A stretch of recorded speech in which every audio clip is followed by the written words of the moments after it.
Hello dear students, आज की video में हम लोग class 12 business studies controlling chapter को पूरा रिवाइज करेंगे।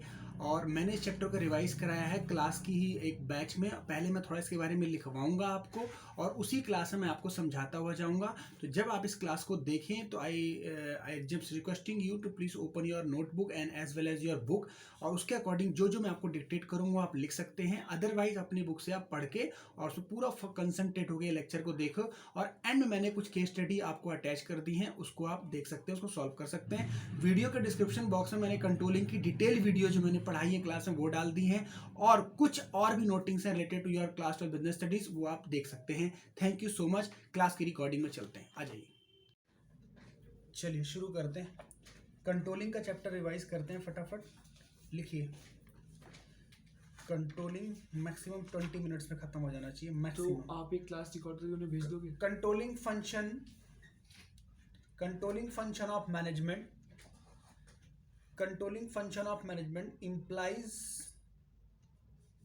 the measurement of accomplishment against the standard measurement of accomplishment against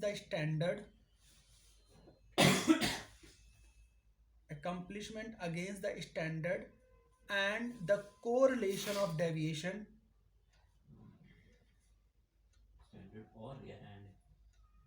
And the correlation of deviation to assure attainment of objectives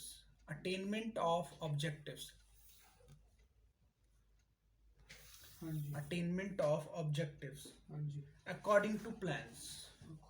ये वैसे थोड़ा सा टिपिकल डेफिनेशन हो गई, इसको हम और इजी के सिंपल क्या कर सकते हैं। कंट्रोलिंग सिंपल डिफाइन कर सकते हैं। Controlling means judging the accuracy of standard with the predetermine plan. Simple, क्योंकि कंट्रोलिंग एक प्रोसेस टॉपिक आएगा, उससे हम समझ जाएंगे कंट्रोलिंग में कहना क्या चाह रहे हैं। इंपॉर्टेंट है वो, कंट्रोलिंग प्रोसेस इंपॉर्टेंट भी है। चलिए नेक्स्ट टॉपिक मीनिंग हो गई हमारे पास। अब आ जाइए नेक्स्ट, इंपॉर्टेंस ऑफ कंट्रोलिंग क्यों जरूरी है। What is the importance of controlling. First लिखिए, accomplishing organizational goal, judging accuracy of standard,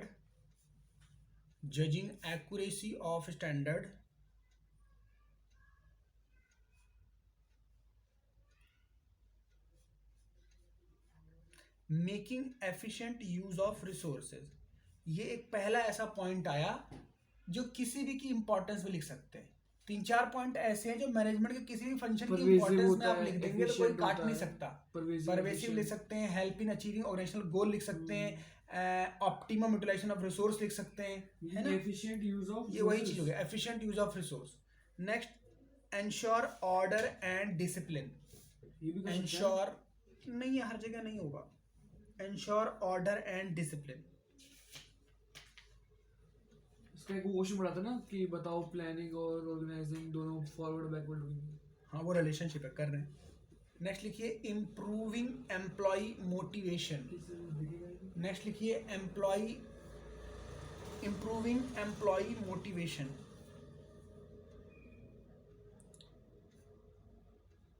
facilitating coordination in action.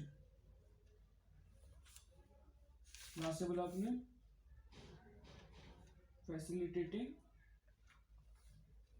Facilitating coordination in action.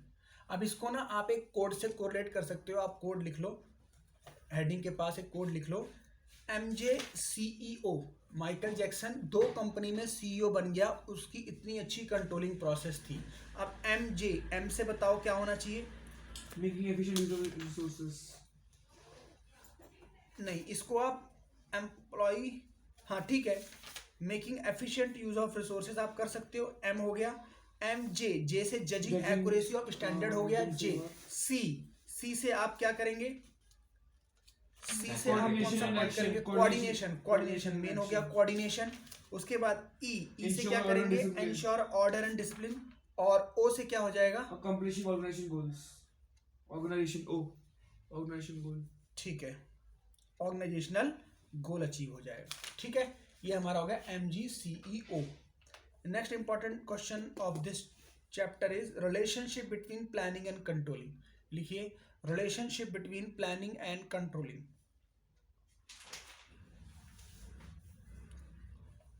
Relationship between planning and controlling.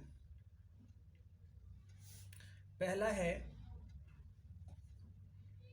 Both are primary function of management. Primary का मतलब यहाँ पे है important, बहुत ही ज्यादा जरूरी function है मैनेजमेंट के। बिना प्लानिंग और कंट्रोलिंग के मैनेजमेंट का कोई फंक्शन इनिशिएट नहीं कर सकता। ट्रू।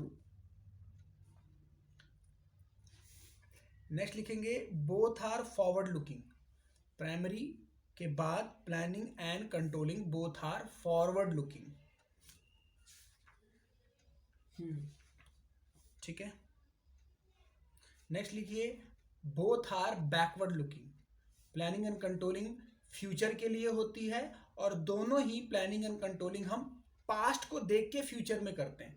हमने पास्ट में क्या प्लानिंग किया था, वो हमें अचीव हुई नहीं हुई, उसके अकॉर्डिंग हम फ्यूचर का डेटा बनाते हैं। जब तक हमारे पास पास्ट नहीं है, इसका मतलब हमारे पास एक्सपीरियंस नहीं है, तो हमारे चांसेस ऑफ फेलियर ज्यादा है। ठीक है। Next are no planning without controlling. No planning without controlling. अगर आप सिर्फ प्लान बनाते हैं, कंट्रोलिंग आपके पास नहीं है, या आप कंट्रोल के मेजर नहीं लगा सकते, या आपको लगता है आपकी कंट्रोलिंग इतनी स्ट्रांग नहीं ऑर्गेनाइजेशन में, तो आपका प्लान सक्सेसफुल नहीं हो सकता। और सेम इसका रिवर्स लिखिए, no controlling without planning. No controlling, controlling की वैल्यू ही नहीं है। अगर आपके पास कोई प्लान ही नहीं है, तो what you are going to control? This is the relationship of planning and controlling. Next लिखिए nature slash features of coordination. Nature slash features of coordination. Coordination कैसा होता है, कोऑर्डिनेशन कैसा होना चाहिए ऑर्गेनाइजेशन में? हम कंट्रोलिंग कोऑर्डिनेशन ही कंट्रोलिंग से हम क्या एक्सपेक्ट करते हैं? चलिए नेक्स्ट, कंट्रोलिंग इज, पहला लिखिए कंट्रोलिंग इज परवेसिव फंक्शन। पहला लिखा आपने गोल ओरिएंटेड। कंट्रोलिंग किस लिए होती है? गोल ओरिएंटेड होती है, गोल को अचीव करने के लिए होती है। Controlling is pervasive function. ये एक परवेसिव है, मतलब everywhere at every level of management. Pervasive चाहे मतलब छोटी कंपनी, बड़ी company, listed company, unlisted company, private company, public company, sole proprietorship या जॉइंट हिंदू फैमिली, सब क्या करेंगे? कंट्रोलिंग फंक्शन को अप्लाई करेंगे। Next, controlling is continuous function. अब ये फिर से वही वाले पॉइंट आ रहे हैं जहां पे आप हर जगह लिख सकते हैं। Controlling is continuous process function.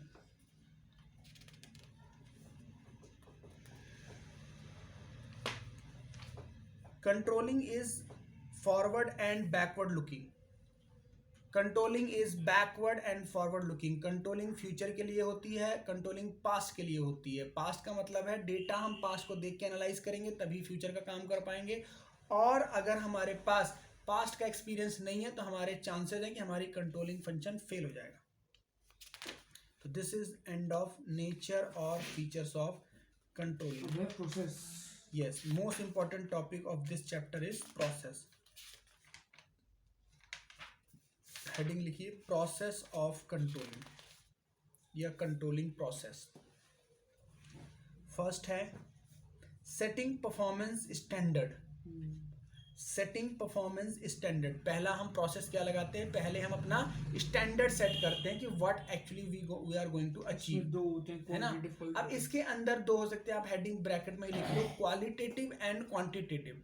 हमारे जो कंट्रोलिंग का पहला स्टैंडर्ड होगा, जो हम फिक्स करेंगे हमारा टारगेट, वो क्वालिटी टर्म में भी हो सकता है और क्वांटिटी की टर्म में भी हो सकता है। क्वालिटी का मतलब होता है आप एप्पल की कंपनी हो, आपका जो स्टैंडर्ड है वो क्वालिटेटिव है ना। क्वांटिटेटिव का मतलब अगर आप प्रॉफिट ओरिएंटेड हो, तो आपका टारगेट हमेशा क्वांटिटेटिव होगा, हमें इतनी यूनिट सेल करने, हमें इतना सेल अचीव करना है। आप हमेशा क्वांटिटी से खेलते हो आप, है ना। पहला आपका हो गया। दूसरा, मेजरमेंट ऑफ एक्चुअल परफॉर्मेंस। और जब आपका पीरियड एंड हो जाएगा, जब आपका एक्चुअल मेजरमेंट की डेट आएगी, फाइनेंशियल ईयर एंड होगा, तो आप चेक करेंगे कि what actually you achieved. whether you have achieved your qualitative or whether you have not. फिर हम दोनों को कंपेयर करेंगे, कंपेयरिंग एक्चुअल विद स्टैंडर्ड, जो हमने सेट किया स्टार्टिंग में और हमने अचीव क्या किया, उन दोनों को हम सेट करेंगे, उन दोनों को हम कंपेयर करेंगे। कंपेयर करने के बाद जाहिर सी बात है उसमें क्या निकल के आएगा, डेविएशन आएगा, मतलब या तो इधर लेस और मोर, तो that next function is analysing deviation. हमें या तो बेटर रिजल्ट मिले, हमने 12th में सोचा हम 60% 70% लाएंगे लेकिन we have achieve 90% 80% good performance, या इसका रिवर्स भी हो सकता है। तो वी ऑलवेज क्या करेंगे हम लोग, एनालाइजिंग डेविएशन। अब इसके अंदर दो शॉर्ट नोट्स आते हैं एग्जाम, इसके अंदर दो शॉर्ट नोट्स आते हैं, एक है मैनेजमेंट बाय एक्सेप्शन, इसी का एक पार्ट है, और एक है critical point control CPC, MBE, और एक सीपीसी क्रिटिकल पॉइंट कंट्रोल। अब इनके कीवर्ड्स क्या हैं? क्रिटिकल पॉइंट कंट्रोल ये कहता है कि आप सब चीजों को मैनेज करने की कोशिश मत करो, क्रिटिकल पॉइंट पे ध्यान दो। अगर आप एक से ज्यादा मल्टीपल फंक्शन में काम करते हो और अगर आपका कोई एक फंक्शन वीक हो रहा है, प्रॉफिटेबल नहीं है, और अगर आपको पता है कि वो आपका मेन रेवेन्यू जनरेटिंग भी कभी नहीं था, उसकी तरफ ध्यान मत दो, क्रिटिकल नहीं है वो आपका।